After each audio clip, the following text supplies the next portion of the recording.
Sebelum lanjut ke videonya, Mimin mau mengucapkan terima kasih kepada yang sudah like, subscribe, dan sering komen di channel ini. Tapi bagi yang belum like dan subscribe, silahkan tekan tombol like, subscribe, dan nyalakan lonceng notifikasinya ya. Semoga itu menjadi amal kebaikan buat kalian semua, dan langsung dibalas oleh Allah Subhanahu wa Ta'ala. Karena itu menjadikan Mimin lebih semangat lagi untuk mengupload konten-konten terbaru tentunya. Cerita berlanjut, setelah Chu Xiaoran memintanya untuk berpartisipasi memanjat menara Dewa Taisu, Chu Xiu pun mengabaikan permintaannya itu, dan pergi ke Cumu Dongxi untuk berkultivasi, dengan menyerap ramuan vitalitas yang sangat banyak, yang telah dibelinya dari pavilion Jubao. Dan dari atas bangunan terlihat energi spiritual Chu Xiu yang meluap-luap dan sangat mengerikan, di mana energi spiritualnya menyerupai badai angin topan dibarengi dengan sambaran kilat di mana-mana, meskipun cuaca di hari itu sangatlah cerah. Di dalam sana, terlihat Chu Xiu yang sedang berkultivasi dengan mata yang merah menyala, dibarengi dengan munculnya notifikasi yang mengatakan, "Selamat kepada player, Anda telah menembus tingkat ke-5 ranah Lun Haijing, selamat kepada player, Anda telah menembus tingkat ke-6 ranah Lun Haijing," dan notifikasi itu terus bermunculan, sampai akhirnya Chu Xiu berhasil menembus tingkat ke-9 ranah Lun Haijing. Kemudian, setelah berhasil menembus ke tingkat 9 ranah Lun Haijing, Chu Xiu pun bertanya kepada sistem, apakah dirinya bisa mencapai tingkat ke-10 di ranah Lun Haijing, seperti yang dilakukannya saat mencapai tingkat ke-10 di ranah Zhu Zijing, karena pada umumnya setiap ranah alam kultivasi di dunia itu hanya memiliki 9 tingkatan saja. Tapi sistem tidak menemukan tingkat 10 di ranah Lun Haijing, dan memunculkan notifikasi yang mengatakan, player, tingkat 10 di ranah Lun Haijing tidak dapat ditemukan dalam sistem, karena belum terdaftar di database. Kemudian, kembali lagi muncul notifikasi yang mengatakan, sayang sekali, percobaan Anda untuk menerobos tingkat ke-10 ranah Lun Haijing telah gagal. Saya menyarankan Anda untuk mendapatkan ramuan segala obat, bunga bodi, buah iblis transformasi jiwa, karena 3 item itu adalah harta langka, yang bisa membantu Anda untuk menerobos ke ranah selanjutnya. Lalu, Chu Xiu pun menghentikan kultivasinya karena merasa sangat kecewa. Selain tidak dapat menembus tingkat 10 di ranah Lun Haijing, tetapi juga Chu Xiu membutuhkan harta yang sangat langka untuk bisa menerobos ke ranah selanjutnya, dan Chu Xiu pun berkata di dalam hatinya. 2 dari 3 harta langka yang disebutkan oleh sistem barusan adalah harta langka yang memiliki kualifikasi immortal. Kemudian, Chu Xiu pun menghela nafas panjang, dan melanjutkan perkataannya. Ada banyak wujud harta langka yang bisa ditemui tetapi tidak bisa dicari. Apalagi ketiga harta langka itu tidak ada di pasaran, dan tidak ada tempat untuk yang menjual ketiga harta langka tersebut, jadi aku tidak bisa membelinya meskipun aku memiliki banyak uang. Bahkan jika memang ada yang menjualnya, harganya pasti akan sangat mahal. Jika aku tidak bisa memilikinya, aku tidak bisa menerobos ke ranah selanjutnya, dan aku tidak punya kekuatan untuk kembali menjadi dewa iblis terkuat di dunia ini. Lalu, di saat Chu Xiu sedang merasa sangat frustrasi akan situasi yang sedang dialaminya, tiba-tiba Chu Xiu terpikirkan ide cemerlang di kepalanya, dan muncullah bola lampu yang menyinari hatinya yang sedang dilanda kegelapan. Kemudian, Chu Xiu mengingat perkataan yang diucapkan oleh Chu Xiaoran sebelumnya, di mana waktu itu dia berkata, "Kakak senior Chu Xiu, bertahun-tahun yang lalu seorang murid mengeluarkan setengah batu berbau busuk dari alam rahasia iblis yang sunyi, dan harta itu bernama buah jiwa bayi iblis." Lalu, setelah memikirkan kembali perkataan Chu Xiaoran kepadanya beberapa waktu yang lalu, Chu Xiu pun tersenyum, dan berkata, "Hoho, kalau begitu, haruskah aku pergi ke Menara Dewa Taisu untuk berpartisipasi di sana, dan mencari harta langka di tempat itu?" Tidak terasa 3 hari pun telah berlalu, dan ujian untuk memanjat Menara Dewa Taisu pun dimulai, dengan dibunyikannya lonceng yang ada di sana, dibarengi dengan datangnya ribuan partisipan yang menggunakan perahu terbang, yang mereka gunakan untuk datang ke tempat itu, karena lokasi Menara Dewa Taisu terletak di pegunungan yang terjal. Kemudian, terlihat di sana sosok 2 orang yang menyambut kedatangan para partisipan untuk mengikuti ujian Menara Dewa Taisu tahun ini. Mereka berkata, "Aku tidak menyangka pada ujian Menara Dewa Taisu tahun ini akan sangat meriah seperti ini. Aku ingin tahu, apakah ada murid yang muncul untuk memecahkan rekor baru pada tahun ini?" Lalu, mereka pun melihat batu monumen yang ada di sana, di mana di batu monumen itu tertulis nama peserta pada ujian tahun lalu, dan di dalam peringkat 10 besar ada seorang peserta yang masih berada di ranah Lun Haijing. Kemudian, sosok kedua orang itu adalah Pak Tua Huang, yang merupakan seorang penatua di Menara Dewa Taisu, dan wanita yang bernama Mo Feiyan, di mana dia juga adalah salah seorang penatua di Menara Dewa Taisu. Dia berkata, "Oh, pada ujian Menara Dewa Taisu tahun lalu ada hal yang menarik, di mana seorang murid yang masih berada di ranah Lun Haijing bisa menempati peringkat 10 besar. Pak Tua Huang, apakah kau merasa lebih optimis pada ujian tahun ini?" Pak Tua Huang menjawab, "Aku merasa lebih optimis kepada murid yang bernama Ye Fan. Anak ini memiliki potensi yang sangat tinggi, landasan yang sangat kuat, disertai bakat hebat, ketekunan, dan keberuntungan yang luar biasa." Mendengar Pak Tua Huang yang terus memuji murid yang bernama Ye Fan, Mo Feiyan pun kembali berkata, "Apakah kau adalah salah satu penggemarnya? Tapi jika kau berkata seperti itu, mungkin itu adalah hal yang layak untuk dinantikan." Sementara itu, perahu terbang pun tak henti-hentinya bermunculan datang ke Menara Dewa Taisu, di mana kedatangan mereka ke sana untuk mengikuti ujian pada tahun ini, dikarenakan mereka akan mendapatkan banyak keuntungan, jika bisa menemukan harta karun langka di dalam sana. Lalu, Mo Feiyan menoleh ke arah perahu terbang yang melesat dengan cepat ke tempat mereka berada, dan berkata, "Perahu terbang yang berada di sebelah sana itu memiliki kecepatan yang sangat tinggi. Aku penasaran, siapa orang yang sedang menaikinya?" Pak Tua Huang menjawab, "Oh, anak itu adalah murid inti dari Gunung Yunxia, dia bernama Chu Xiu." Dan muncullah Chu Xiu ke sana, sambil membawa pedang darah biru miliknya dengan tatapan penuh percaya diri, karena Chu Xiu sedang mencari harta langka yang mungkin saja ada di dalam Menara Dewa Taisu, untuk bisa menerobos ke ranah selanjutnya. Kemudian, Chu Xiu mendaratkan perahu terbangnya di dermaga, bersamaan dengan perahu terbang peserta lain yang datang ke sana untuk tujuan yang sama. Karena pada tahun ini ujian Menara Dewa Taisu akan diikuti 1.700 murid di ranah Shen Qiaojing, dan 300 murid di ranah Lun Haijing. Lalu, di saat Chu Xiu berjalan untuk menuju ke pintu gerbang, dia menghentikan langkahnya, karena melihat dua orang wanita yang berkata, "Bagus sekali, sebagai seorang guru, aku sangat bangga sekali kepadamu." Kemudian, murid wanita yang bernama Su Rusue itu, di mana dia adalah seorang murid inti di Gunung Daoyun, dia terlihat meneteskan air matanya, dan berkata, "Guru, saya benar-benar telah berhasil melakukannya." Gurunya yang bernama Penatua yang menjawab, "Kerja bagus, semua usahamu selama ini tidaklah sia-sia." Dan orang-orang yang berada di sekitar mereka pun memberikan selamat kepada mereka berdua. Lalu, datanglah seseorang ke tempat itu, yang menghancurkan momen sentimental yang sedang terjadi di sana. Dia adalah murid inti dari Gunung Tianjian bernama Ye Fan, yang telah disinggung Pak Tua Huang sebelumnya. Dia berkata, "Aku juga ingin berada di peringkat 10 besar alam Shen Qiaojing, biarkan Menara Dewa Taisu membunyikan lonceng dan genderangnya untukku." Kemudian, Chu Xiu pun berkata kepada Ye Fan yang malah menghalangi jalannya, "Siapa kau? Cepatlah minggir dari sana."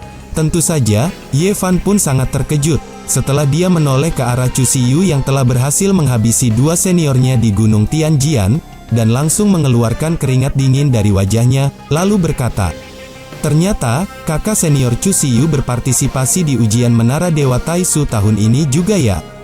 Lalu, Ye Fan pun langsung memberi hormat kepada Chu Xiu, dan melanjutkan perkataannya, "Kakak senior Chu Xiu, nama saya adalah Ye Fan, saya seorang murid dari Gunung Tianjian, memberi salam kepada kakak senior." Kemudian, Chu Xiu melihat ada aura aneh yang keluar dari tubuh Ye Fan yang terlihat sangat ceria itu, dan Chu Xiu pun berkata di dalam hatinya, "Nama orang ini benar-benar seperti nama seorang protagonis di dalam novel." Tidak hanya itu, lihatlah, aura keberuntungannya sangat luar biasa sekali. Apakah orang ini adalah protagonisnya? Kemudian, di tengah kerumunan orang-orang yang ada di sana, Chu Xiu pun berkata, "Saudaraku, senang sekali bisa berkenalan denganmu, tapi apakah kau mengenalku?" Ye Fan menjawab, "Tentu saja, saya mendengar bahwa kakak senior Chu Xiu sangat kuat, dan telah mendapatkan banyak batu kristal Yuan, saat memenangkan 2 pertarungan hidup dan mati di puncak Gunung Tianxing."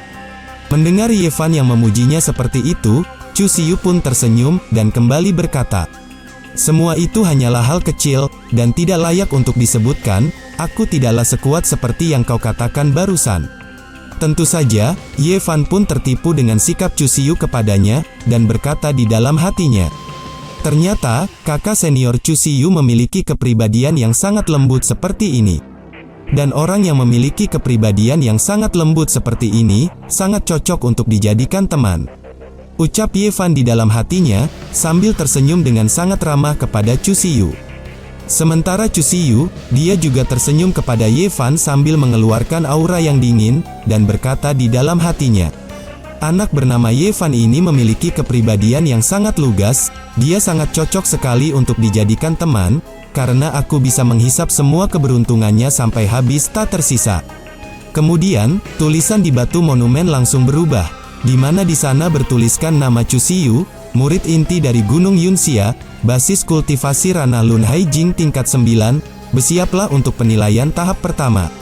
Lalu, Chu Siyu pun berpamitan kepada Ye Fan, dan berkata, "Baiklah, karena namaku sudah dipanggil, sudah saatnya kita untuk berpisah, dan jika takdir mempertemukan kita kembali di masa depan, kita bisa mengobrol panjang lebar." Ye Fan menjawab, "Kakak senior Chu Siyu, semoga Anda bisa melewati ujian tahap pertama ini dengan baik, tanpa menemui hambatan sedikit pun." Kemudian, Chu Siyu pun berjalan menaiki tangga yang ada di sana untuk menuju ke pintu gerbang, di mana Chu Siyu akan menjalani ujian tahap pertama Menara Dewa Taisu, dan para peserta lain pun hanya memperhatikannya dari belakang, dikarenakan untuk mengikuti ujian pertamanya harus masuk seorang diri ke dalam ruangan ujian.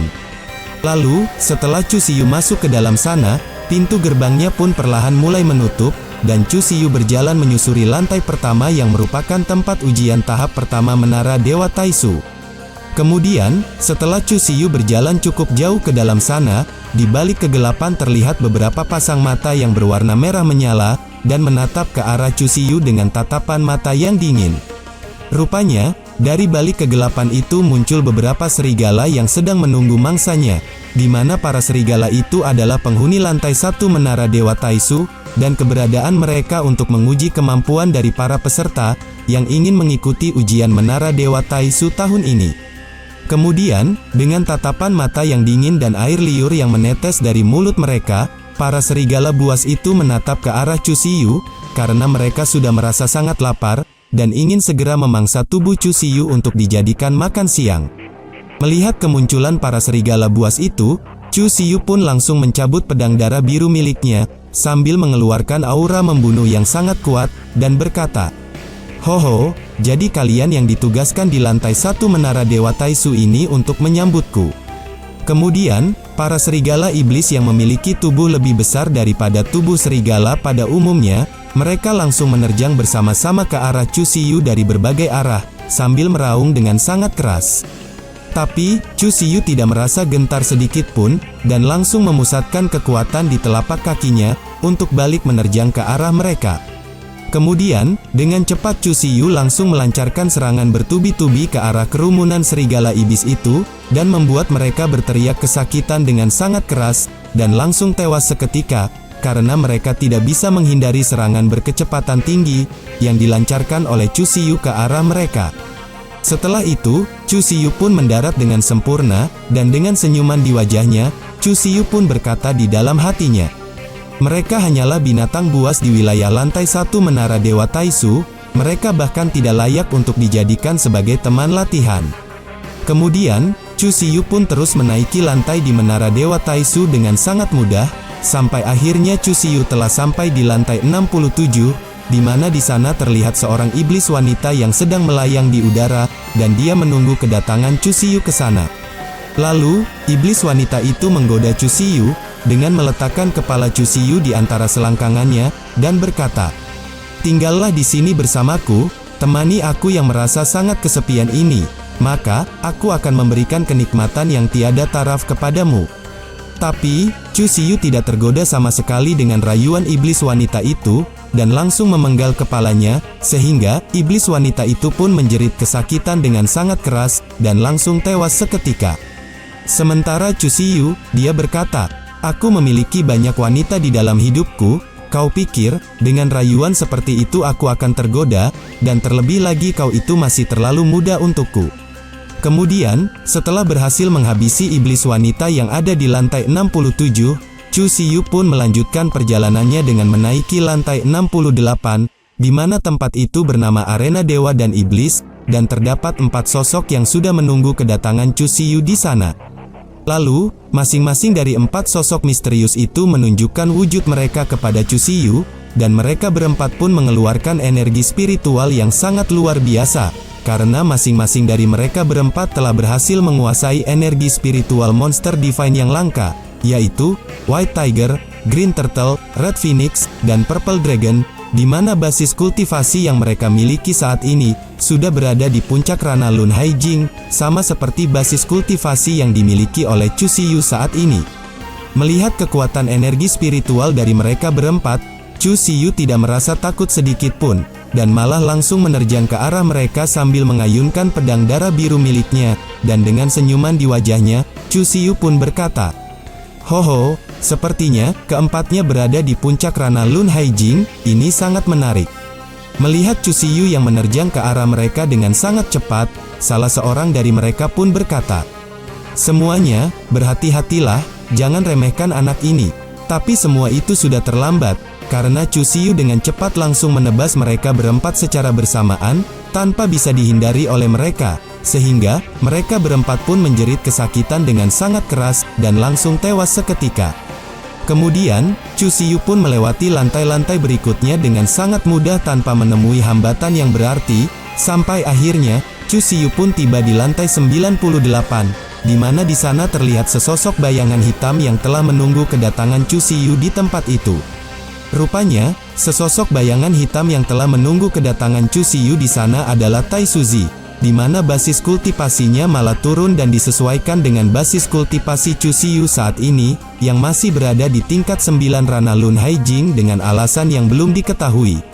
Melihat Tai Suzy yang berjalan ke arahnya, Chu Siyu pun berkata di dalam hatinya, "Kenapa basis kultivasinya sama denganku, yang masih berada di puncak Rana Lun Haijing? Tapi sebenarnya, kekuatan yang dimiliki oleh orang ini jauh lebih besar daripada yang terlihat sekarang, mungkinkah dia adalah..." Kemudian, Chu Siyu mengangkat pedang darah biru miliknya ke atas, dan bertanya, "Bukankah seharusnya seperti itu? Mungkinkah kau adalah kaisar dari wilayah Taisu ini, Tai Suzy kan?" Tapi, Tai Suzy hanya diam saja, dan mengabaikan pertanyaan Chu Siyu kepadanya. Dia hanya menatap Chu Siyu dengan tatapan mata yang kosong. Melihat sikap dari Tai Suzy itu, Chu Siyu pun menjadi sangat bersemangat, dan dengan senyuman di wajahnya dia berkata, "Haha, dia benar-benar seorang kaisar agung dari zaman kuno. Ini sangat menarik sekali, karena aku memiliki kesempatan untuk bertarung melawan seorang kaisar agung, yang dikenal memiliki kekuatan tanpa batas pada zaman kuno." Kemudian, Chu Siyu pun langsung menerjang ke arah Tai Suzy, sambil mengaktifkan skill pedang darah biru miliknya, dan Chu Siyu pun melanjutkan perkataannya, "Kaisar Agung, marilah kita bertarung. Aku penasaran, siapa yang paling kuat di antara kita, jika kita berdua masih sama-sama berada di puncak Rana Lun Haijing saat ini." Tapi, meskipun basis kultivasi Tai Suzy saat ini sama dengan Chu Siyu, yaitu di puncak Rana Lun Haijing, tapi Tai Suzy bisa menangkis serangan yang dilancarkan oleh Chu Siyu yang menerjang ke arahnya, di mana Chu Siyu menggunakan teknik pedang darah biru miliknya. Tetapi Tai Suzy bisa menangkis serangan yang dilancarkan oleh Chu Siyu kepadanya dengan sangat mudah, seolah-olah serangan Chu Siyu itu bukanlah apa-apa baginya. Kemudian, di saat Tai Suzy akan melancarkan serangan balik, ceritanya malah bersambung.